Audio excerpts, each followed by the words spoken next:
Israel Iran में सैन्य अभियान शुरू करने की पूरी तैयारी कर रहा है, ये दावा सीबीएस न्यूज की रिपोर्ट में किया गया है। इसे देखते हुए अमेरिका ने बुधवार को अपने नागरिकों को इराक छोड़ने की सलाह दी है, क्योंकि अमेरिका को डर है कि अगर कुछ ऐसा हुआ तो ईरान पड़ोसी इराक में अमेरिकी ठिकानों पर जवाबी कार्रवाई कर सकता है। सीबीएस की रिपोर्ट में कहा गया है कि अमेरिका के विदेश विभाग ने बढ़े हुए तनाव के कारण गैर आपातकालीन सरकारी अधिकारियों को इराक छोड़ने का आदेश दिया है।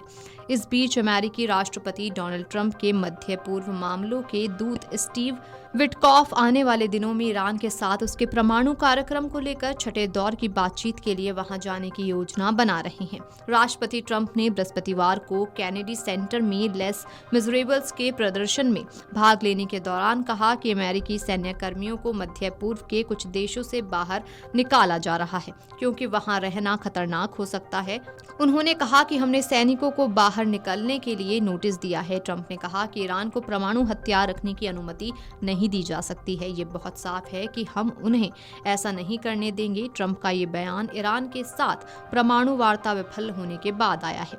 अमेरिकी विदेश विभाग और सेना ने कहा है कि वो मध्य पूर्व में केवल उन्हीं लोगों को रखेंगे जिनकी वहां वाकई जरूरत है, क्योंकि परमाणु वार्ता विफल होने के कारण पड़ोसी ईरान के साथ तनाव अब बढ़ गया है।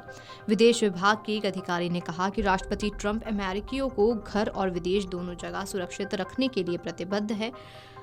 हम अपने सभी दूतावासों में उचित कर्मियों की स्थिति का लगातार आकलन कर रहे हैं। हमारे नवीनतम विश्लेषण के आधार पर हमने इराक में अपने मिशन के पदचिन्ह को कम करने का फैसला किया है। टाइम्स ऑफ इसराइल के मुताबिक अमेरिकी विदेश विभाग ने इराक के साथ साथ बहरीन और कुवैत में भी अपने दूतावासों से गैर जरूरी कर्मचारियों उनके परिवारों को बाहर निकलने की छूट दी है। हाल के दिनों में अमेरिका और ईरान के बीच परमाणु वार्ता को लेकर कोई हल नहीं निकला है, जिससे इस क्षेत्र में तनाव और भी ज्यादा बढ़ गया है। साथ ही आपको बता दें कि वॉशिंगटन पोस्ट की रिपोर्ट के अनुसार अमेरिका के खुफिया अधिकारियों ने इजराइल के ईरान पर हमले और ईरान की जवाबी कार्रवाई की संभावना जताई है। इस संभावना के लिए तैयार करने के लिए अमेरिका विदेश विभाग ने ईरानी लक्ष्यों के पास स्थित दूतावासों को आपातकालीन बैठकें करने और सुरक्षा उपायों की रिपोर्ट करने का आदेश दिया है। इनमें पश्चिम एशिया, पूर्वी यूरोप और उत्तरी अफ्रीका में स्थित दूतावास शामिल है। अमेरिकी विदेश मंत्री मार्को रूबियो ने इराक में गैर जरूरी दूतावास कर्मचारियों की रवानगी को वापस आने की मंजूरी दे दी है। अमेरिकी केंद्रीय कमान विदेश विभाग और सहयोगियों के साथ तैयार रहने के लिए काम कर रही है। वॉशिंगटन पोस्ट से एक वरिष्ठ राजनयिक ने कहा कि हम चिंतित हैं। हमें लगता है कि अतीत के किसी भी समय की तुलना में अधिक गंभीर हालात हैं। इजराइल की ओर से ईरान पर हमले हुए तो तेहरीन भी पश्चिम एशिया में अमेरिका के ठिकानों पर जवाबी कार्रवाई कर सकता है।